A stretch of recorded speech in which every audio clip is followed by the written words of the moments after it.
नमस्कार, मैं गौरव जोशी श्रीमती मोहिनी देवी Tapadia girls college Jaswantgarh के इस यूट्यूब चैनल पर आपका स्वागत करता हूं। हम पढ़ रहे थे इंश्योरेंस क्लेम और आज हम 8वां क्वेश्चन करेंगे। दावे की राशि की गणना कीजिए। 1 जुलाई 2018 को गोदाम में आग लगने से माल जलकर नष्ट हो गया। यानी 2018-19 की घटना है। 2018-19 में 1 जुलाई 2018 को गोदाम में आग लगने से माल जलकर नष्ट हो गया। स्टॉक दिया हुआ है 1 अप्रैल 2017 का 75,000 और 31 मार्च 2018 का स्टॉक जो है वो है 80,000। यानी कि 17-18 का प्रारंभिक स्टॉक है और ये अंतिम स्टॉक है। परचेजेस दी हुई है 2017-18 की 3,10,000 रुपए और सेल्स है 2017-18 की 4 लाख रुपए। ये वर्ष 2017-18 के आंकड़े हैं, पिछले वर्ष के। आगे दिया हुआ है परचेजेस 1 अप्रैल 2018 से आग लगने की तिथि तक का, यानी अप्रैल से लेकर जून तक के जो परचेज दिए गए हैं वो है 75,000 के और जो सेल्स दी गई है 1 अप्रैल 18 से आग लगने की तिथि तक की 1 लाख रुपए। यानी इस वर्ष जिस वर्ष आग लगी है उस वर्ष के जो आंकड़े हैं क्रय और विक्रय के दिए गए हैं। क्रय है 75,000 रुपए की और विक्रय है 1 लाख रुपए का। आगे दिया गया है 2017-18 का अंतिम स्टॉक में से 2017-18 के अंतिम स्टॉक में से 5,000 रुपए का माल अपलिखित किया गया। यानी 2017-18 का जो अंतिम स्टॉक है, जो 31/3/2018 को जो स्टॉक दिखाया हुआ है 80,000 रुपए का, इसमें से 5,000 रुपए का स्टॉक है वो अपलिखित किया हुआ है, जिसका लागत मूल्य 4,800 रुपए था। इसमें से आंशिक स्टॉक अप्रैल 2018 में 400 रुपए के नुकसान पर बेच दिया गया, जिसकी लागत 2,400 रुपए थी। 2018 में अप्रैल में जो ये स्टॉक था जिसको अपलिखित किया था 5,000 रुपए का स्टॉक था और जिसका लागत मूल्य 4,800 था, उसमें से कुछ माल बेच दिया गया 400 के नुकसान पर और उसकी लागत थी 2,400 रुपए। यानी कि 2,400 का माल 2,000 रुपए में बेचा गया। बचाया गया स्टॉक का मूल्य 5,000 रुपए था। बीमा पॉलिसी की राशि थी 60,000 रुपए।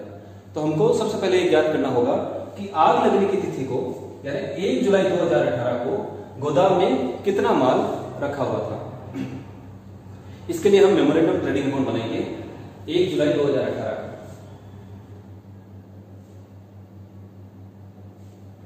Memorandum trading account from 1 April 18 to 30 जून 18।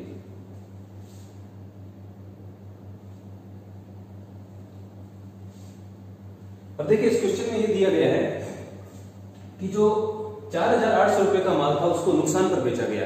यानी कि ये सामान्य स्टॉक नहीं है, ये असामान्य स्टॉक है, इसको नुकसान पर बेचा जा रहा है। तो यहां पर एबनॉर्मल आइटम्स और नॉर्मल आइटम्स 2 कॉलम बनाए जाएंगे मेमोरेंडम ट्रेडिंग में।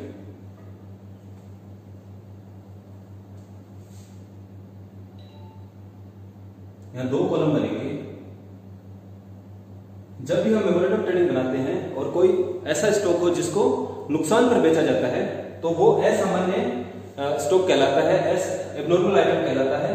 तो हमको फिर नॉर्मल आइटम्स और एबनॉर्मल आइटम्स के लिए 2 कॉलम बनाने होते हैं।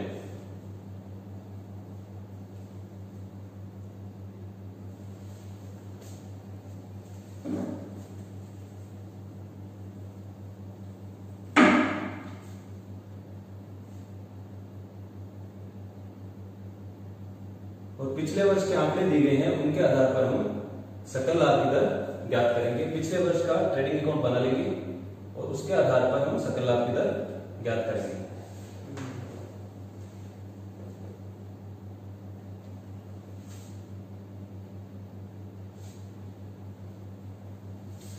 नॉर्मल आइटम, ये एबनॉर्मल आइटम्स का कॉलम, ये टोटल, ये डेबिट साइड होगी।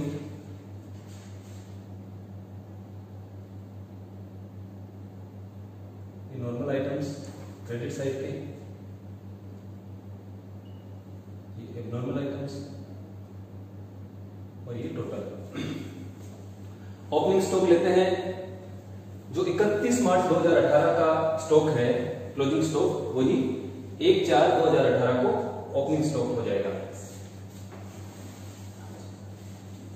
ओपनिंग स्टॉक 80,000 का ओपनिंग स्टॉक दिया हुआ है और ऐसा लिखा हुआ है 2017-18 के अंतिम स्टॉक, यानी कि जो 1 अप्रैल 2018 का जो ओपनिंग स्टॉक है उसमें से 5,000 रुपए का माल अप्लिकेट किया गया हुआ है, यानी कि इसमें से 5,000 रुपए घटाए गए हैं। तो इसमें 5,000 रुपए हमको ऐड करने पड़ेंगे और टोटल जो स्टॉक होगा वो होगा 85,000 रुपए का, 85,000 का।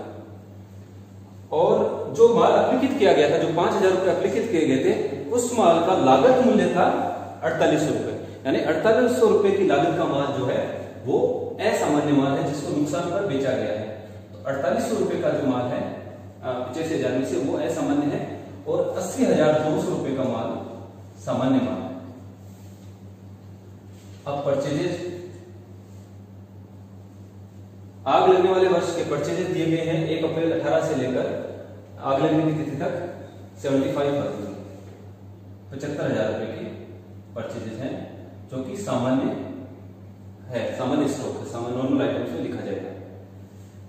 सेल्स दी गई है 1 लाख रुपए की।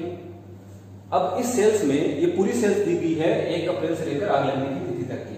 तो इस सेल्स में जो असामान्य स्टॉक था उसकी बिक्री भी इसमें सम्मिलित है, तो वो हमको ज्ञात करनी पड़ेगी। टोटल बिक्री है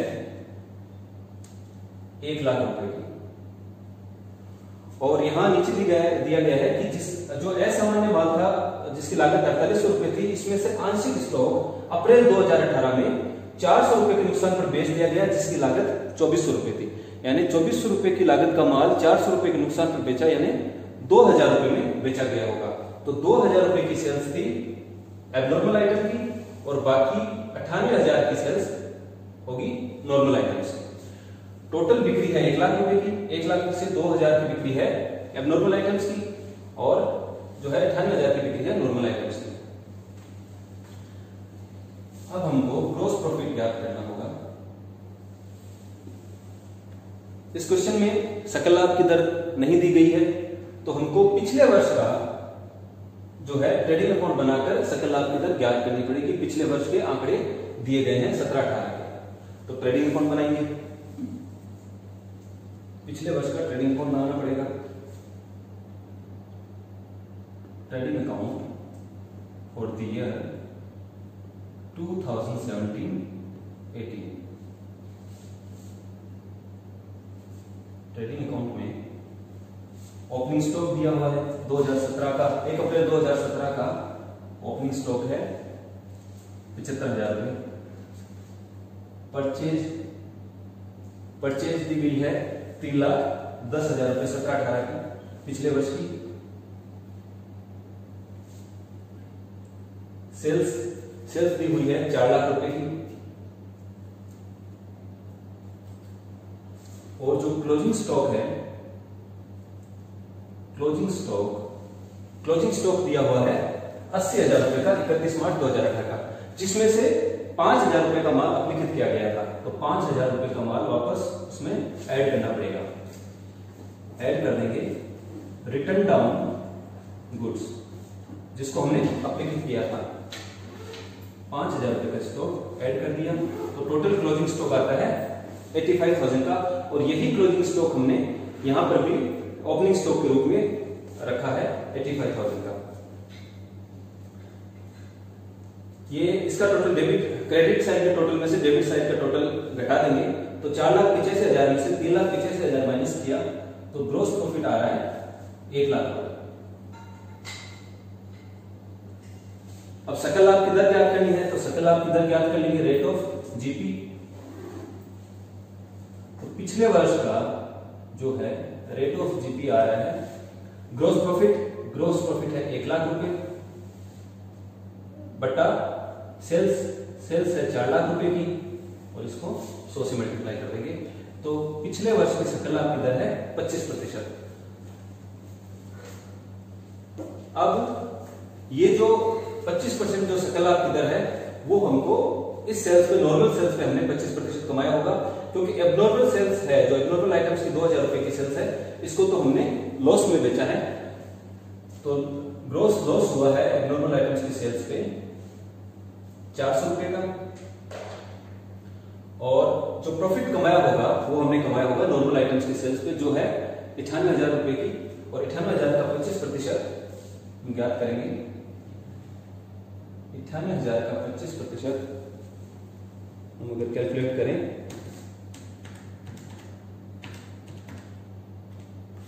तो आता है 24,500 रुपये। 24,500। अब जो है आग लगने की तिथि को जो स्टॉक है वो इनका बैलेंसिंग फिगर आ जाएगा, stock on date of fire. Normal items की डेबिट साइड का टोटल करते हैं 24,500, 75,000, 80,200। डेबिट साइड का टोटल आ रहा है 1,79,700, 1,79,700, 1,79,700। इसमें से हम 98,000 रुपए माइनस कर देंगे तो आता है 81,700 रुपए। 81,700 रुपए का जो है नॉर्मल स्टॉक है, नॉर्मल आइटम्स है, जो सामान्य माल है वो स्टॉक में था आग लगने की तिथि को। अब देखते हैं नॉर्मल आइटम तो 4800 रुपए की लागत का माल था, उसमें से 2400 रुपए की लागत का माल हमने बेच दिया तो बाकी बचा हुआ है 2400 रुपए की लागत का माल। इन दोनों का टोटल कर देते हैं तो आता है 84,100। इनका टोटल कर देंगे, ये आ जाएगा 4,800, ये भी आ जाएगा 4,800, ये 1,79,700 और 1,79,700 प्लस 4,800, ये आता है 1,84,500, ये भी आएगा 1,84,500। तो इनका टोटल कर देंगे। अब हम ये देखते हैं कि 1 जुलाई के दिन गोदाम में जो स्टॉक था वो था 84,100 रुपए का टोटल माल पड़ा था। अगर क्वेश्चन में कुछ नहीं दिया हुआ होता और ऐसा लिखा होता कि संपूर्ण माल जलकर नष्ट हो गया तो स्टॉक की हानि होती 84,100 रुपए की, लेकिन यहां पर क्वेश्चन में दिया गया है बचाया गया स्टॉक का मूल्य है 5,000 रुपए। तो अब लॉस ऑफ स्टॉक ज्ञात करेंगे तो बचाए गए माल का मूल्य है 5,000 रुपए और जो स्टॉक आग लगने की तिथि को जो गोदाम में स्टॉक था वो था 84,100 का। तो लॉस ऑफ स्टॉक आएगा, loss of stock on date of fire, आग लगने की तिथि को स्टॉक था 84,100, जिसमें से हम बचाए गया माल घटा देंगे, सेल्वेज गुड्स, इसको सेव गुड्स भी बोलते हैं। तो बचाए गए माल का मूल्य है 5,000 रुपए, तो 79,100 यानी 79,100 जो है वो स्टॉक की हानि होगी। लॉस ऑफ स्टॉक जितने रुपए के मूल्य की स्टॉक की हानि हुई है वो है 79,100, 79,100। अब हमको ये दिया गया है क्वेश्चन में कि बीमा पॉलिसी की राशि दी गई है। तो जब बीमा पॉलिसी की राशि दी हुई होती है तो हमको ये देखना होता है कि कहीं न्यून बीमा तो नहीं है क्वेश्चन में। तो बीमा जो व्यवसायी है उसको बीमा कितने रुपए का करवाया जाना चाहिए? बीमा कंपनी के अनुसार जितने रुपए का स्टॉक पड़ा था आग लगने की तिथि को उतने का बीमा करवाया जाना चाहिए। तो हमको ये देखना पड़ेगा कि क्या इतने रुपए का बीमा करवाया गया है, क्या 84,100 रुपए का बीमा करवाया है व्यवसायी ने। यहां पर बीमा पॉलिसी की राशि दी हुई है 60,000 रुपए, यानी कि व्यवसायी ने जो है न्यून बीमा करवा रखा है। यहाँ पर व्यवसायी को 84,100 का बीमा करवाना चाहिए था लेकिन बीमा करवा रखा है 60,000 का। तो न्यून बीमा की स्थिति में औसत वाक्य लागू हो जाता है और जो लॉस ऑफ स्टॉक दिया हुआ है हम लॉस ऑफ स्टॉक को यहां लिख लेते हैं। लॉस ऑफ स्टॉक आया है 79,100।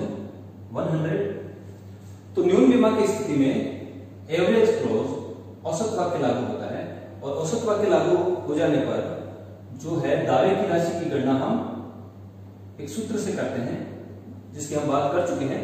तो अमाउंट ऑफ क्लेम के लिए हम क्या करेंगे, insured amount divided by insurable amount, यानी कि औसत वाक्य लागू हो जाने पर जो दावे की राशि बीमित राशि का बीमा योग्य राशि से जो अनुपात होता है उस अनुपात में दावे की राशि स्वीकार की जाती है। तो बीमित राशि insured amount divided by insurable amount into loss of stock. तो यहां पर इंश्योर्ड अमाउंट हमारा है 60,000, इंश्योरेबल अमाउंट है 84,100 और लॉस ऑफ स्टॉक यहां पर आया था 79,100। अगर इसको हल करें तो इसको हल करने पर आता है, अगर इसको हल किया जाए 60,000 डिवाइडेड बाई 84,100 इंटू 79,100, तो ये आता है 56,432.81, यानी कि 56,432.81 आता है, या फिर हम इसको कह सकते हैं 56,433 रुपए। जो दावा स्वीकार किया जाएगा, दावे की राशि जो प्राप्त होगी वो होगी 56,433 की, क्योंकि यहाँ पर न्यून बीमा करवा रखा है और औसत वाक्य लागू हुआ है। अगर यहाँ पर क्वेश्चन में पूछा गया है कि यदि गोदाम पूर्ण बीमित हो तो दावे की राशि ज्ञात कीजिए। यदि गोदाम पूर्ण बीमित होती, यानी कि जितने का बीमा करवाया जाना चाहिए था उतने का बीमा करवाया गया है, तो दावे की राशि ज्ञात कीजिए। तो उस स्थिति में दावे की राशि पूरी की पूरी स्टॉक की हानि के बराबर मिल जाती। उस स्थिति में दावे की राशि होती 79,100। एक क्वेश्चन और करके देखते हैं। क्वेश्चन नंबर 9, आग लगने की तिथि है 1 सितंबर 2018, बचाए गए माल का मूल्य है 1,01,000 रुपए, स्टॉक दिया गया है 31/3/2017 का। यानी जो आग लगी है, देखिए आग लगने की तिथि है 1 सितंबर 2018, यानी 18-19 में आग लगी है, और जो स्टॉक दिया हुआ है 31/3/2017 का, ये जो है ओपनिंग स्टॉक है 1/4/2017 का, पिछले वर्ष का स्टॉक है ये ओपनिंग स्टॉक। स्टॉक ऑन 31 मार्च 2018 3,40,000। 31/3/18 का स्टॉक, यानी कि 1/4/2018 का स्टॉक, वर्ष चल रहा है 2018-19, तो ये अभी इस साल आग लगने वाले वर्ष का ओपनिंग स्टॉक है। पिछले साल का ये क्लोजिंग स्टॉक है और ये पिछले साल का ओपनिंग स्टॉक है। अब पिछले साल का क्लोजिंग स्टॉक इस वर्ष के लिए अब हमारे लिए ओपनिंग स्टॉक हो जाता है। Purchase for the year ended 31 मार्च 18 6,80,000, 6,80,000 की पिछले वर्ष की परचेज थी और पिछले वर्ष की सेल्स 11 लाख रुपए की है। ये पिछले वर्ष के आंकड़े दिए हुए हैं और इनके आधार पर ही हमको सकल लाभ की दर ज्ञात करनी होगी, क्योंकि सकल लाभ की दर और कहीं क्वेश्चन में नहीं दी गई है। तो जो अनुमानित सकल लाभ की दर, जो सकल लाभ की दर है, वो हम इसी के आधार पर ज्ञात करेंगे। इस साल के 1 अप्रैल 2018 से आग लगने की तिथि 1 सितंबर 2018 तक की परचेज दी गई है 2.5 लाख रुपए और सेल्स दिया गया है 3,60,000। अतिरिक्त सूचनाएं दी गई है। 31/3/2018 का स्टॉक 20,000 रुपए से अधिमूल्यांकित था, यानी कि जो इस साल का ओपनिंग स्टॉक है, पिछले साल का जो क्लोजिंग स्टॉक है, वो 20,000 से अधिमूल्यांकित था। तो उसमें से 20,000 रुपए माइनस कर देंगे, घटा देंगे, जिससे वो सामान्य मूल्य पर आ जाएगा। दूसरी सूचना है, अप्रैल 2018 से विक्रय मूल्य में 10% की कमी होगी, यानी इस साल जो विक्रय मूल्य था वो 10% से कम हो गया।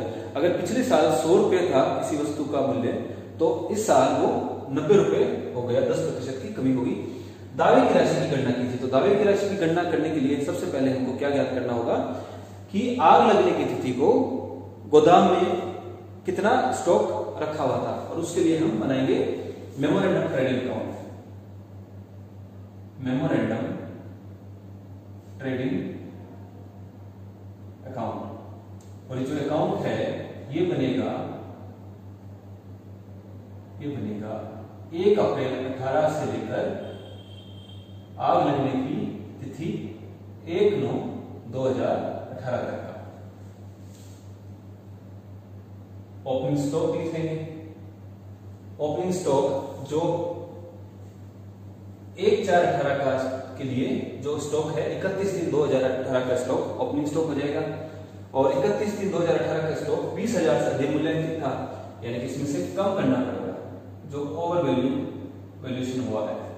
तो 3,40,000 का वैल्यूएशन था, लेकिन ओवर वैल्यूएशन हुआ था 20,000 से, वो हमको कम करना पड़ेगा। तो स्टॉक का मूल्य आ जाएगा 3,20,000 रुपए।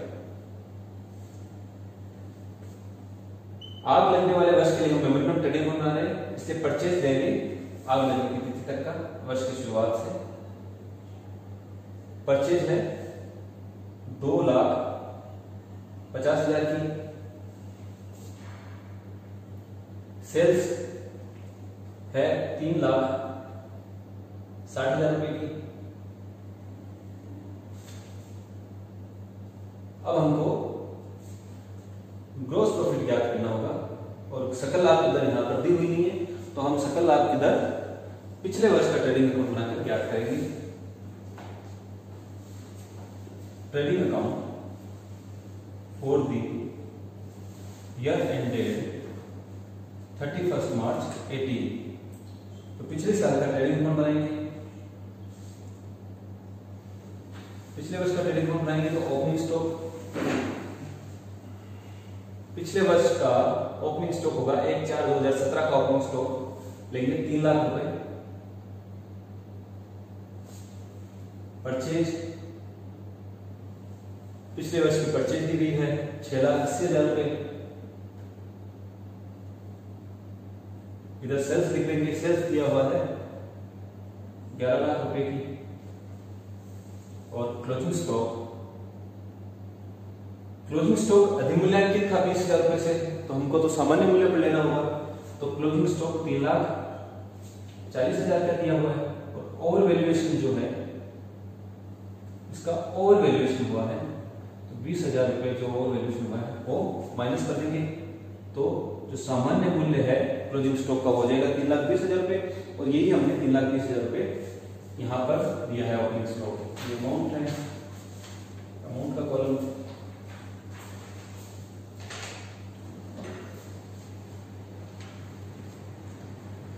ठीक है, तो क्रेडिट साइड के टोटल में से डेबिट साइड का टोटल घटा देंगे तो ग्रॉस प्रॉफिट ज्ञात हो जाएगा 14,20,000 रुपए। 14,20,000 में से 9,80,000 रुपए घटाएंगे। 14,20,000 में से 9,80,000 रुपए माइनस कर दिए तो आता है 4,40,000 रुपए। टोटल आता है 14,20,000 रुपए। ये जो टोटल है क्रेडिट साइड का पिछले वर्ष का ट्रेडिंग अकाउंट का वो आ रहा है 14,20,000 रुपए। इसमें से हमने 9,80,000 रुपए घटाए तो ग्रॉस प्रॉफिट आता है 4,40,000 रुपए। हमारा ग्रॉस प्रॉफिट है, तो 4,40,000 रुपए ग्रॉस प्रॉफिट आ रहा है। तो सकल लाभ की दर, पिछले वर्ष के सकल लाभ की दर कितनी होगी? तो रेट ऑफ जीपी पिछले वर्ष का ग्रॉस प्रॉफिट हमने ज्ञात कर लिया, एक बार इसको मिला देते हैं। 4,40,000 पिछले वर्ष का ग्रॉस प्रॉफिट है और पिछले वर्ष की बिक्री है, तो rate of GP for the year 17-18 17-18 के लिए सकल लाभ की दर क्या थी? 4 लाख रुपए, 4,40,000 रुपए। तो सकल लाभ ज्ञात किया था और बिक्री थी 11 लाख की। बिक्री पर सकल लाभ की दर ही ज्ञात की जाती है, तो 4,40,000 ये आ गया 40%। पिछले वर्ष 40% सकल लाभ की दर थी। तो इस वर्ष भी आग लगने की वाले वर्ष में भी हम पिछले वर्ष के सकल लाभ की दर काम में ले लेते, लेकिन अभी ये सकल लाभ की दर काम में नहीं ली जाएगी। सामान्यतः हम पिछले वर्ष के सकल लाभ की दर इस वर्ष के जो सकल लाभ ज्ञात करने के लिए काम में लेते हैं, लेकिन इस साल हम नहीं लेंगे, इस क्वेश्चन में नहीं लेंगे, क्योंकि यहां पर यह लिखा हुआ है कि अप्रैल 2018 से यानी इस साल की शुरुआत से विक्रय मूल्य में 10% की कमी हो गई है। पहले अगर 100 रुपए विक्रय मूल्य था तो इस साल जो विक्रय मूल्य है वस्तु का 90 रुपए हो गया है। इसलिए हमको ये सकल लाभ की दर नहीं लेनी है। सकल लाभ की दर में इस साल परिवर्तन हो गया है। कैसे? देखिए, देखते हैं सकल लाभ इस साल कितना हो रहा है। ठीक है, तो बात करते हैं। देखिए, विक्रय है, विक्रय मूल्य 2017-18 पिछले वर्ष का विक्रय मूल्य हम मानते हैं 100 रुपए, और इसमें से हम लेस कर देते हैं सकल लाभ, ग्रॉस प्रॉफिट इसमें से लेस कर देते हैं। पिछले वर्ष का सकल लाभ था 40 रुपए, 40% था, तो 100 रुपए अगर विक्रय मूल्य है तो 100 रुपए का 40% हो गया 40 रुपए। तो पिछले वर्ष का सकल लाभ कम घटा दिया 40 रुपए, तो लागत क्या आई 60 रुपए। यानी वस्तु के उत्पादन की लागत है 60 रुपए और 40 रुपए सकल लाभ कमाया जाता है। 60 रुपए में 40 रुपए लाभ कमाया जाता है, तो वस्तु का विक्रय मूल्य है 100 रुपए। ये स्थिति है 2017-18। ठीक है, अब हमको क्वेश्चन में दिया गया है कि विक्रय मूल्य में कमी हुई है। यहां पर लागत में कोई परिवर्तन नहीं हुआ है, जो वस्तु की लागत है वो 60 रुपए की 60 रुपए ही है, लेकिन वस्तु के विक्रय मूल्य में 10% की कमी आई है। तो अब यहां पर नई सकल लाभ की दर प्राप्त होगी हमको। कैसे होगा कि विक्रय मूल्य 2018-19, ये जो वर्ष है 2018-19 चल रहा है, 1 अप्रैल 2018 से 2018-19 का विक्रय मूल्य क्या हो जाएगा, 100 में से 10 माइनस हो जाएगा, 10% की विक्रय मूल्य में कमी आई है। तो विक्रय मूल्य होगा 90 रुपए, लेकिन लागत में किसी प्रकार की कमी हमको क्वेश्चन में नहीं दी गई है। तो पिछले वर्ष जो वस्तु के उत्पादन की लागत थी 60 रुपए, वही लागत इस वर्ष भी आएगी, ऐसा मानेंगे। तो 90 रुपए विक्रय मूल्य हो गया, जबकि वस्तु की लागत है 60 रुपए। तो 90 में से 60 गए, तो अब लाभ कितना कमाया जा रहा है, अब लाभ कमाया जा रहा है 30 रुपए प्रति इकाई। ठीक है, अब सकल लाभ की दर कितनी होगी। अगर 30 रुपए लाभ कमाया जा रहा है और विक्रय मूल्य है 90 रुपए, तो सकल लाभ की दर कितनी होगी। तो वर्ष 2018-19 या फिर आग लगने वाले वर्ष के लिए अनुमानित सकल लाभ, अनुमानित सकल, या इसको सकल लाभ लिख लीजिए, वर्ष 2018-19 के लिए सकल लाभ की दर, सकल लाभ की दर क्या हो जाएगी 30, यानी सकल लाभ है 30 रुपए, 90 है विक्रय मूल्य इंटू 100, तो कितना हो जाएगा 30/90 इंटू 100, ये आ जाएगा 33.33%।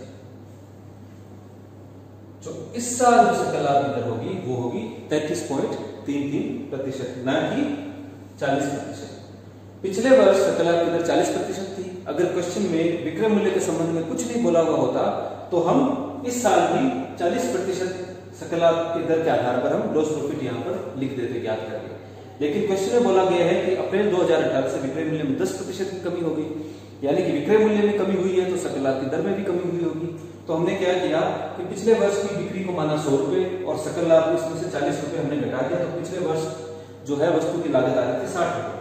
इस वर्ष की वस्तु की लागत हमने 60 रुपए रखी, लेकिन वस्तु का विक्रय मूल्य था वो 10% से कम कर दिया, यानी कि 90 रुपए कर दिया। तो इस साल आग लगने वाले वर्ष में जब 90 रुपए में वस्तु बेच जाएगी और उसकी लागत आएगी 60 रुपए, तो लाभ कमाया जाएगा केवल 30 रुपए। तो 30 रुपए 90 रुपए का कितना प्रतिशत होता है, यानी 30 रुपए अगर 90 रुपए के ऊपर सकल लाभ कमाया जाए तो सकल लाभ की दर क्या होगी 33 रुपया 33 पैसा। तो 33.33% हमको सेल्स पर ग्रॉस प्रॉफिट की रेट लेनी है, ग्रॉस प्रॉफिट निकालना है इस वर्ष। तो ग्रॉस प्रॉफिट हो जाएगा 3,60,000 का 33.33/100। अगर हम इसको सॉल्व करते हैं 3,60,000 का 33.33% अगर हम निकालते हैं तो आंसर आता है 3,60,000 का करते हैं तो ये 1,20,000 का लगभग आता है। 1,20,000 एक तिहाई हो गया, 3,60,000 का लगभग एक तिहाई हो गया, तो आता है 1,20,000 रुपए सकल लाभ। अब डेबिट साइड के टोटल में से क्रेडिट साइड का जो टोटल है, जो सेल्स है क्रेडिट साइड में, वो हम माइनस कर देंगे। तो stock on date of fire, आग लगने की तिथि को गोदाम में रखे माल का मूल्य आ जाएगा बैलेंसिंग फिगर के रूप में। Stock on date of fire कितना आ रहा है, ये है 4,40,000, 6,90,000, 6,90,000 में से 3,60,000, 6,90,000 90,000 में से 3,60,000 गया 3,30,000, 3,30,000 रुपए। 3,30,000 रुपए जो है वो है आग लगने की तिथि को गोदाम में रखे माल का मूल्य, यानी इतना स्टॉक गोदाम में रखा हुआ था आग लगने की तिथि को। क्या ये पूरा का पूरा माल जलकर नष्ट हो गया? अगर पूरा का पूरा माल जलकर नष्ट हो जाता तो लॉस ऑफ स्टॉक होता 3,30,000 रुपए का स्टॉक की हानि हो जाती। लेकिन क्वेश्चन में दिया गया है बचाए गए माल का मूल्य है 1,01,000 रुपए, तो 1,01,000 रुपए का माल बचा दिया तो लॉस ऑफ स्टॉक कितना होगा? तो लॉस ऑफ स्टॉक की हानि होगी stock on date of fire, stock on date of fire, stock on date of fire है 3,30,000 रुपए। Stock on date of fire आ रहा है 3,30,000 रुपए, और इसमें से जो है सेल्वेज्ड गुड्स, बचाया गया माल का मूल्य है 1,01,000 रुपए। तो लॉस ऑफ स्टॉक है, लॉस ऑफ स्टॉक हो जाता है 2,29,000 रुपए। स्टॉक की हानि हुई है 2,29,000 रुपए। इस क्वेश्चन में कहीं भी बीमा पॉलिसी की राशि, बीमित राशि हमको नहीं दी गई है, इसलिए हम ये मानेंगे कि जितना स्टॉक था, जितना बीमा योग्य राशि थी, उतना को उतना बीमा व्यवसायी द्वारा करवाया गया होगा। दावे की राशि पूछी है क्वेश्चन में कि दावे की राशि की गणना कीजिए, तो अमाउंट ऑफ क्लेम की राशि भी यही होगी। जितने माल का नुकसान हुआ है उतने ही जो है राशि के लिए दावा कर दिया जाएगा, इस हानि के लिए दावा कर दिया जाएगा। तो यहाँ पे दावे की राशि भी 2,29,000 आएगी। तो ये 9 नंबर क्वेश्चन था आपकी बुक में से। 8वां क्वेश्चन हमने पहले किया था, आज हमने 2 क्वेश्चन हल किए हैं। आज के लिए इतना ही।